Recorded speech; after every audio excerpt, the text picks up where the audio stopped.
And I thought about that, and that's the reason I think that Zach Robinson should be let go. Well, Penix, he gonna have to go see some gurus. He gonna have to put in some extra work in the off season to get his mechanics together. Like accuracy has Footwork. Yeah, like accuracy has been an issue for Michael Penix, and it's starting to rear its ugly head.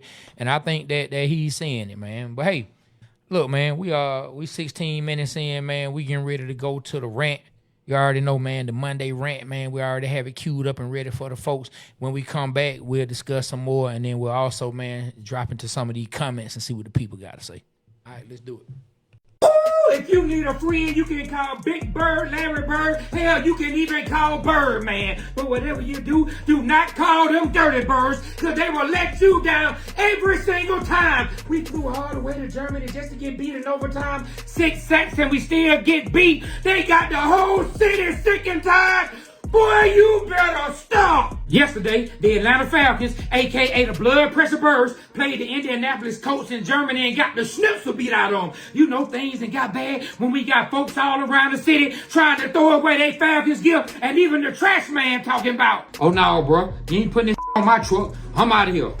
I come on here every single week talking about our blood pressure birds, trying to entertain the fan base. And what do y'all give us in return? I argue with my partner still a mic. Now, man, the Falcons gonna be good. And y'all slap me in the face. I'm at the barbershop arguing with my barber, Snoop and Pop. Hey, man, we gonna be all right. And y'all kick me in the nuts. I let you back in my heart called a house. And what do? You burn the house all the way down. Got me out here singing like Eddie Kane. Is there a heart?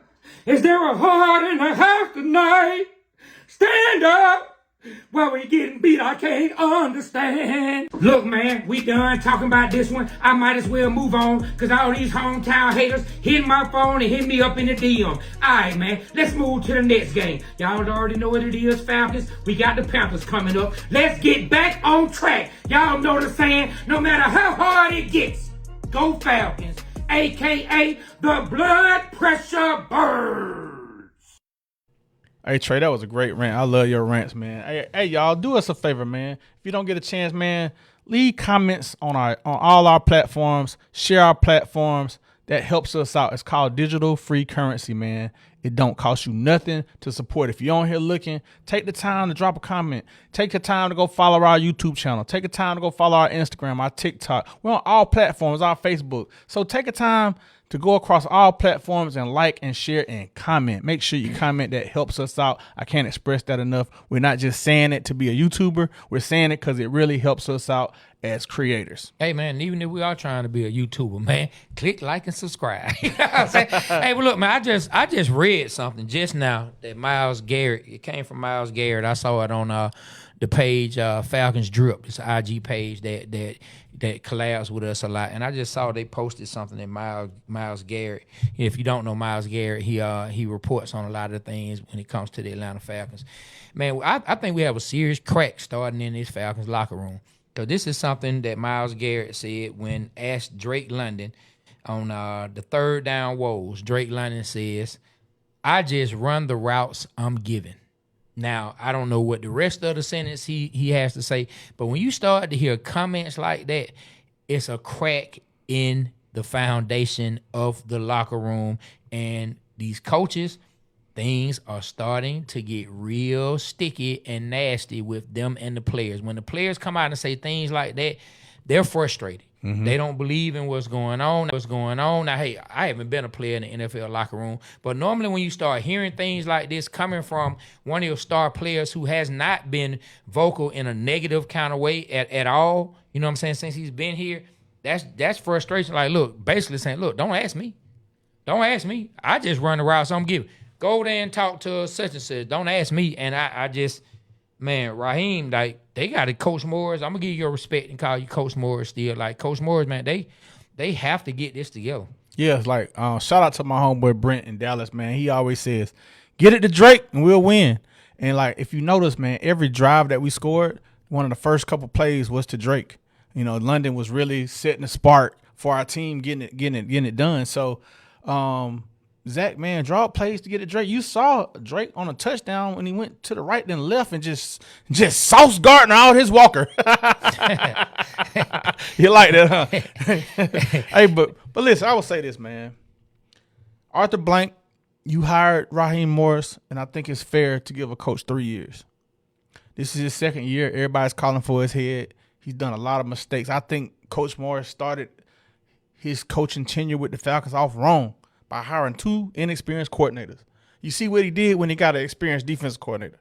Oh, the defense number 2, killing it. You know what I'm saying? Doing their thing. I see where he was going with Zach Robinson. I can understand like why he saw him as a young mind, like a Kyle Shanahan, you know, type of offensive guru, genius. But he just ain't all put it together yet. And then a recipe for disaster. A rookie quarterback and a rookie coordinator. That can't be nothing but disaster coming up. You need some experience back there, somebody that knows how to handle these young quarterbacks and whatever. And it was one point yesterday, I think they called a timeout in the first half, and Penix was on the sideline. I ain't never seen Penix like that. He up there kind of jawing back at Zach. Him and Zach was kind of like going back and forth. You saw it, Mario? I missed that one. Yeah. Look, go back and look at the replays. He's up there and he's like this and like this and just whatever. I think that the play didn't get called in time, and Penix called time. I said, I'm not finna go through this no more. So look, let me ask you this, man. What is it like? I think Blank. Let me just start by saying this. I think Arthur Blank will probably keep Raheem Morris another year because that's Blank's MO. But what has he done to deserve a third year? I keep hearing this from you. But I just for the life of me, I can't understand the logic behind. I mean, what is he going to do in year 3? When let me just go through it. Let's think about his coaching cycle, bro.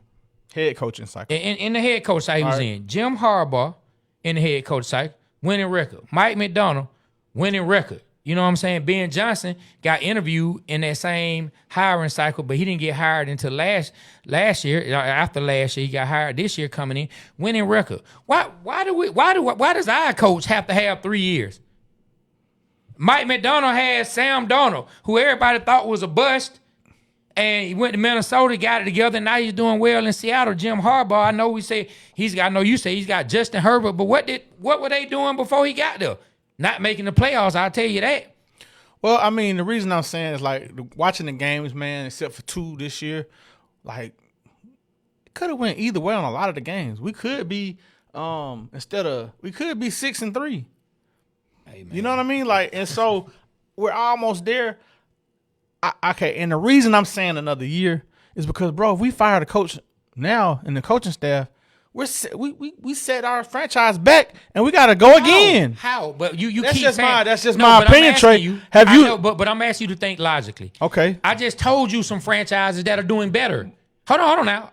If getting set back is what happens regardless, that will be happening to them. Am I right? I hear you. No, I'm just saying. I hear you. Question. What you're stating this year is facts. I'm talking about Super Bowl.